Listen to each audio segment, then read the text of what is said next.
새 1월 1일부터 300인 이상 사업장부터 정년 60세 의무화 제도가 시행이 됩니다. 그러다 보니 제도가 시행되기 전에 국내 대기업과 금융권 등에서 지금 대규모 인력 구조 조정에 칼바람이 몰아치고 있습니다. 어제는 경기 악화 등을 이유로 20대까지 명퇴 대상에 올리는 현상을 분석을 해드렸고요. 오늘은 이 구조 조정의 직격탄을 맞고 있는 50대 고참 직원의 문제를 짚어보도록 하겠습니다. 김방희 생활연구소장 나오셨습니다. 네, 안녕하십니까? 안녕하세요. 예. 일단 내년 1월 1일부터 300인 이상 사업자는 무조건 60세 이상이 이제 은퇴하는 거죠? 그렇습니다. 정년 연장이 의무화됩니다. 그러니까 회사에서 60세 미만으로 정년을 정해뒀다 하더라도 법률상 60세로 규정이 되는 겁니다. 네, 이게 왜 생긴 겁니까, 이 제도가? 2013년 4월에 이 제도를 이제 개정을 했는데 법을 개정했는데 이른바 정년 연장법, 정확히는 고용상 연령차별금지 및 고령자 고용촉진법이라는 건데요. 이게 이제 개정이 되면서 정년을 연장했습니다. 우리 중장년 실업 문제에 대처하기 위해 정년을 연장해 주는 대신 임금 피크제를 도입을 한 겁니다. 그러니까 일정한 연령을 지나게 되면 이제 임금은 좀 줄여도 되게 해서 회사의 인건비 부담은 줄여주고 그걸 통해서 또 청년들 일자리도 나누자 하는 취지였는데 사실은 말씀하신 것처럼 300인 미만 사업자, 이상 사업자의 시행 시기를 따로 구분했습니다. 300인 미만이 내후년부터입니다. 네. 그러다 보니까 내년 300인 이상 사업자 주요 이제 대기업들이 되겠죠. 이런 경우에 정년 연장 의무화 전에 좀 인원을 구조조정하겠다 하는 차원의 명예퇴직 혹은 희망퇴직 프로그램들이 이제 많이 가동되고 있고 그래서 외환위기 이후 거의 최대 규모의 인력 구조조정이 이루어지는 게 아니냐 이런 얘기들을 재계에서도 하고 있습니다. 외환위기 이후 최대 인력 구조조정이 지금 진행되고 있다. 그렇습니다. 네. 자, 지금 그래픽을 한번 보여주겠습니까? 어느 정도 지금 주요 기업들 그리고 은행들 지금 구조조정을 하고 있는지 보도록 하겠습니다. 심각한 수준인데요. 예. 우리나라 대표 기업이라고 할 수 있는 삼성전자의 경우에 많이 화제가 되고 있는데 경영상 엄청나게 어렵거나 그런 건 아닙니다. 근데 지금 은행권이 좀 먼저 나오는데요. 은행권은 사실은 매년 초 이런 명예퇴직 프로그램들을 가동했었습니다. 근데 이번의 경우에는 규모도 크고 대상도 훨씬 더 넓습니다. 그러니까 은행권은 거의 전 은행들이 지금 50세 혹은 40세를 대상으로 한 명예퇴직 프로그램을 가동 중입니다. 은행권들 상황이 나오고 있고요. 또 삼성전자 예를 좀 보시죠. 우리나라 대표 기업 아니겠습니까? 그리고 지금 당장 경영 상황이 최악이다 이렇게 말할 수는 없는 상황입니다. 그런데도 지금 65년 출생 이전자들 특히 7, 8년 차 이제 고참부장급 정도 됩니다. 지금 1000명 정도 구조조정을 하려고 하고 있더라고요. 삼성전자 같은 사실 그 전에 이미 임원들을 대상으로 한 인력 구조조정이 벌어졌었죠. 이제 그게 조금 더 내려와서 고참부장을 대상으로 한 이제 명예퇴직들을 이제 신청받고 있는 겁니다. 그런 걸로 보면 이게 단순히 경영 악화 때문만이냐? 그렇지 않으면 아까 말씀해 주신 것처럼 정년 연장법 시행 이전에 이제 인건비 절감 차원에서 이렇게 대규모 명예퇴직 프로그램을 시행하는 거 아니냐? 이런 이제 분석도 가능한 상황입니다. 네. 이 기업 입장에서요, 그 50대 직원들이 그렇게 경영에 부담이 됩니까? 30년 넘게 어떤 한 분야에서 일을 했다면 그 노하우나 경험이 만만치 않을 것 같거든요. 그렇죠. 이제 그런 부분은 분명히 이제 회사의 큰 자산이라고 할 수 있는데 회사 입장에서는 그분들이 지금 연공세열제형 임금 구조하에서는 가장 임금이 높습니다. 인건비 부담이 좀 크다고 보고 있고요. 최근에 이제 사무 환경, IT 중심의 사무 환경이라든가 집중력 이런 면에서 아무래도 그보다 젊은 세대에 비해서 상대적으로 생산성이라든가 이런 부분이 좀 떨어진다고 기업 측에서는 판단하고 있는 것이죠. 네. 문제는요, 이 50대 직원들이 이제 명예퇴직을 하고 기업을 벗어났을 때, 기업을 나왔을 때 할 일이 없어요. 그렇습니다. 이게 사실은 재취업이 가장 최선인데요. 어떤 직장인들은 그런 말씀도 하시더군요. 목돈 받고 명예퇴직하고 재취업하면 최선이다. 그런데 이제 재취업이 상당히 어렵습니다. 사실 이전 노동시장에서 삼성 출신은 거의 100% 재취업이 된다 이런 얘기도 있었습니다만 지금은 그냥 신화로 남아 있고요. 삼성 출신마저 재취업이 어렵다 이런 얘기가 나오고 있습니다. 네, 지금 시청자분들 가운데서도 50대에 명퇴하시고 무슨 일을 할까 고민하시는 분들이 있으실 건데요. 저희가 아주 좋은 한 사례를 하나 지금 찾았습니다. 지점장님 지내신 분인데요. 전화 연결해서 좀 알아보도록 하겠습니다. 이분 같은 경우에는요, 이제 50대에 은행 지점장 하시고 그리고 나오셔서 새로운 일자리를 지금 찾으셨습니다. 그래요? 예. 이만호 씨인데요. 자, 이만호 씨 전화로 연결되어 있습니다. 여보세요? 네, 안녕하세요. 안녕하세요. 네, 이만호입니다. 예. 네. 국민은행 재직하셨었다고요? 네, 국민은행에 재직이요. 예. 퇴직하실 때 나이가 얼마나 되셨습니까? 그때 지금은 56년생이니까 그 당시에는 만 54세였습니다. 만 54세요. 네. 네. 그 당시 때 그러면은 명퇴를 신청을 하신 겁니까? 아니면 은행에서 좀 명퇴를 했으면 좋겠다라고 권유를 한 겁니까? 은행에서 명퇴했으면 좀 좋겠다. 그렇게 권유가 있었습니다. 네. 참 막막하셨겠어요. 그렇죠. 앞이 캄캄하죠. 한참 지금 그 대학원에서 박사과정 공부하는 큰 아들이 있었고 작은 네. 아들도 한참 대학 다니고 있었었죠. 정말 남의 일이 아닙니다. 누구는 뭐 중간 퇴직하면 뭐 괜찮다고도 이야기할지 몰랐지만 실제는 예. 그렇지는 않아요. 예. 그래서 그만두시고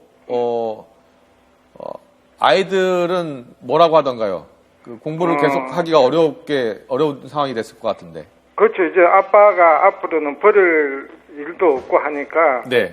자기들은 큰애는 그러면은 공부를 그만두고 취업하겠다 그랬고 작은 아이도 아이고 뭐 공부하기도 싫은데 잘 됐네 그러면서 대학을 중도 포기했습니다. 아유, 그게 공부를 솔직히 더 하고 싶었겠죠.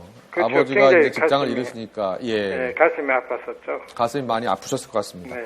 그래서 이제 지금 재취업을 하신 것으로 알고 있는데 재취업 준비를 어떻게 하셨습니까? 그리고 은행 일을 30년 넘게 하셨기 때문에 그런 관련 분야에 또 취직을 좀 해보실 생각은 없으셨었는지? 네, 맞습니다. 저도 30년 은행 생활 했으니까 네. 뭐 은행에 유사한 직종에 들어가려고 많이 찾았었죠. 그러나 쉽지가 않았습니다. 예. 그런데 이제 어느 날 우연히 이제 동네에 제가 자전거 가게에 갔었는데 네네. 그 가게에 수리하시는 사장님이 한 70세 됐었더라고요.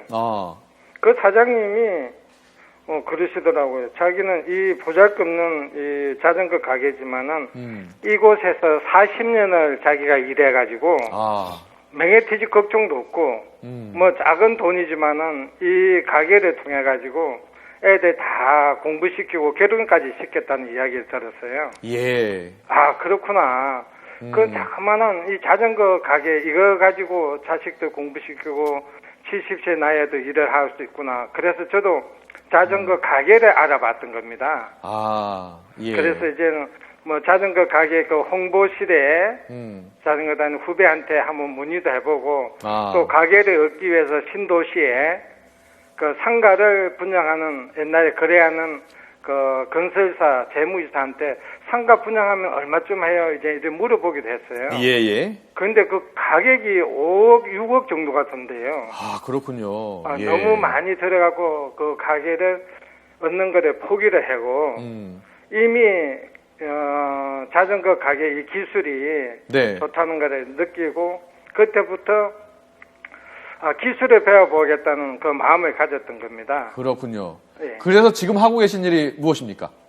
지금은 이제 아파트 120세대를 관리하는 아파트 관리소장입니다. 앞서 그 사진이 관리소장 하실 때 사진이시군요. 예. 예. 여기는 뭐 전기도 알아야 되고 배관도 알아야 되고 네. 뭐 팔방미인이죠. 예. 실질적.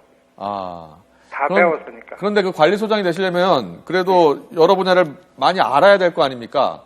그렇죠. 그걸 다 제가 기술 학교에서 기술도 배우고 그렇게 하다 보니까 기술이 자격증이 한 10개 되다 보니까 이것저것 기초적인 기술은 다 배웠어요. 기술 자격증이 10개를 갖고 계시다고요? 예. 언제부터 따신 겁니까, 그럼 이게? 그거 은행에 지점장으로 그만두고 나서부터.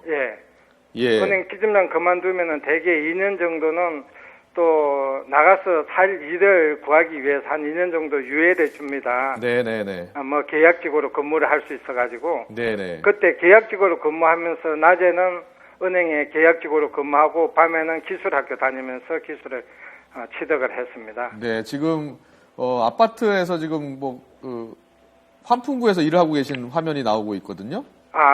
예. 예. 예. 대단하십니다. 보일러 자격증, 목공, 건축, 공조, 냉동 뭐 관련 자격증이 뭐 10개나 갖고 계신데, 자, 40, 50대 물론 요즘에 계속 지금 명퇴바람이 불고 있습니다. 예. 저도 사실은 뭐 명퇴 먼저 하시고 나오셔서 그래도 재취업에 성공하셨고, 어떻게 보면은 지금 은퇴하신 분들한테는 나도 저렇게 한번 그 기회를 다시 한번 가졌으면 좋겠다라고 생각하시는 분들도 있으실 것 같은데 조언을 좀 한번 해주시겠습니까? 네. 저는 뭐 각자가 다 소질과 잘하는 분야가 있을 겁니다만은 네. 첫째는 그 호주 통상산업부의 그 발표한 자료에 보면은 네네. 심는 뒤에 사라지는 그 자리가 많답니다. 일자리가. 예. 그런데 일자리가 사라지지 않는 거, 벽돌공이나 배관이나 목공이나 도배나 시설 쪽은 네. 로봇이 흉내도 못 내거든요. 그래서 이런 직장을 택해야 하는 거고요. 네. 또 말씀드리고 두 번째는 100세 시대까지 할 수 있는 일이 뭔지 그거를 먼저 생각해야 된다고 저는 생각합니다. 예. 그리고 세 번째는 처음부터 큰 일을 계획하면은 절대 중간에 포기를 하게 돼요. 네.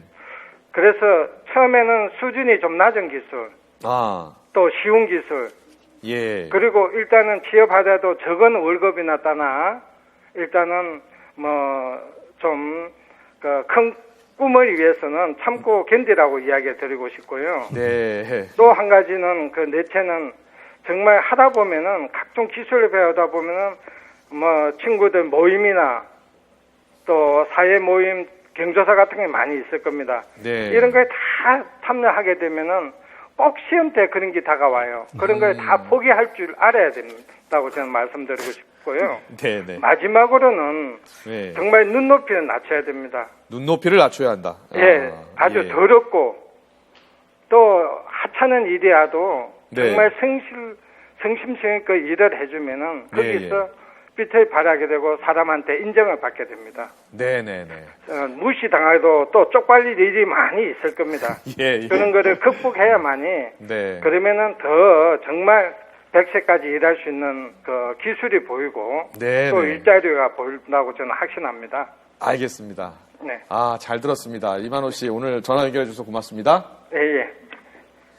네, 소장님.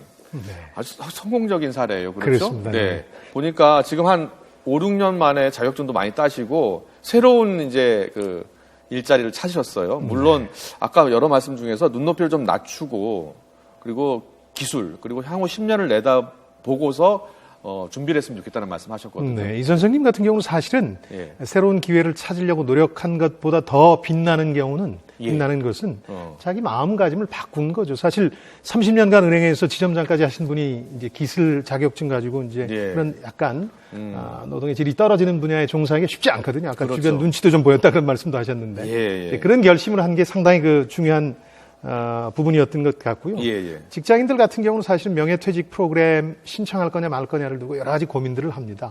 목돈을 쥐고 새 기회를 찾을 거냐 아니면 그냥 눈칫밥 먹으면서 가늘고 길게 살 거냐 이런 판단을 하게 되는데요. 한 세 가지 정도를 좀 고려하셨으면 좋겠습니다. 첫 번째는 재취업이 이상적입니다만 아까 말씀 들으신 것처럼 노동시장 자체에 재취업 자리가 많지가 않습니다. 거의 없다고 보셔야 됩니다. 임시직이나 일용직 외에는 없다고 보시면 되니까 창업 같은 걸 많이 고려하시는데 성공 가능성이 상당히 낮다.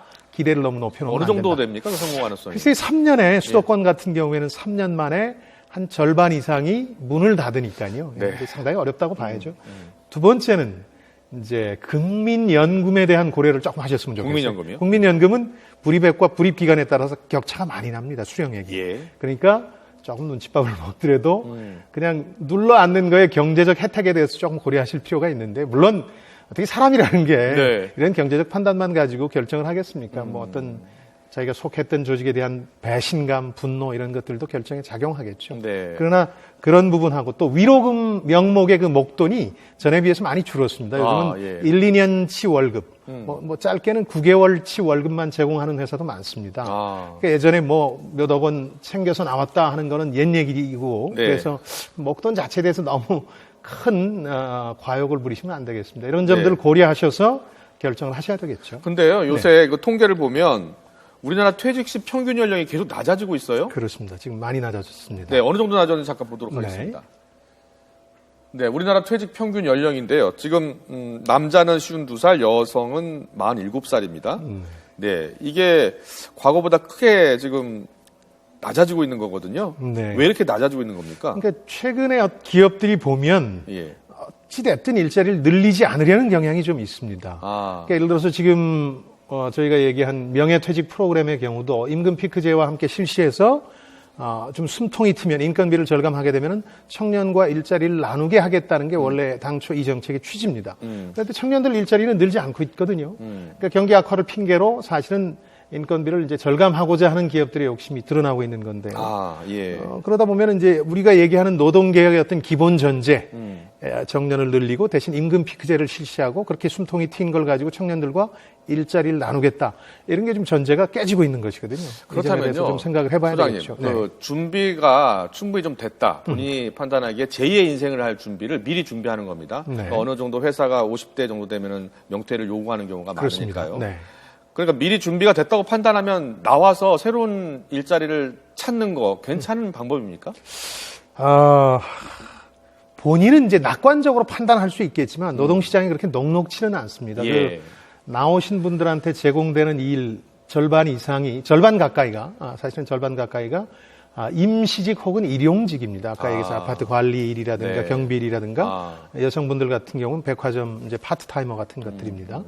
그러다 보니까 이제 본인이 정말 재취업이 확실한 일자리를 알아보든가 혹은 아니면 창업에 대한 확고한 의지를 가지든가 이런 걸 해야 되는데 이게 또 쉽지 않아서 직장인들로서는 고민이 되겠죠. 다만 정년을 5년에서 10년 정도 앞둔 상황에서는 피치 못하게 자신한테 닥칠 수 있는 문제라는 생각하에 제2의 인생을 계획하실 필요가 있겠죠. 눈높이를 약간 낮추고 기술직, 그러니까 기술 가진 자격증을 가지고 네. 그리고 다시 이렇게 재취업을 한다거나 아니면 사업을 한다거나 이것도 방법일 것 같아요. 그렇습니다. 그렇게 하신 분들이 있고 그 성공적인 사례를 우리 이 선생님을 통해서 저희가 확인해 봤는데요. 네. 근데 청년들한테 눈높이 낮추라는 얘기만큼이나 예. 중장년층들한테 눈높이 낮추라는 얘기가 쉽지가 않습니다. 아까 네. 연말 동창회 가기가 민망하다 그런 얘기도 하고 그러는데 네. 어쨌든 우리 사회 그 노동의 질과 관련된 선입견이나 편견이 강해서 그건 본인이 이제 어떤 그런 확고한 결심을 가져야만 가능한 일이겠습니다. 네, 알겠습니다. 여기까지 듣도록 하겠습니다. 김방희 생활연구소장이셨습니다. 고맙습니다. 네, 안녕히 계십시오.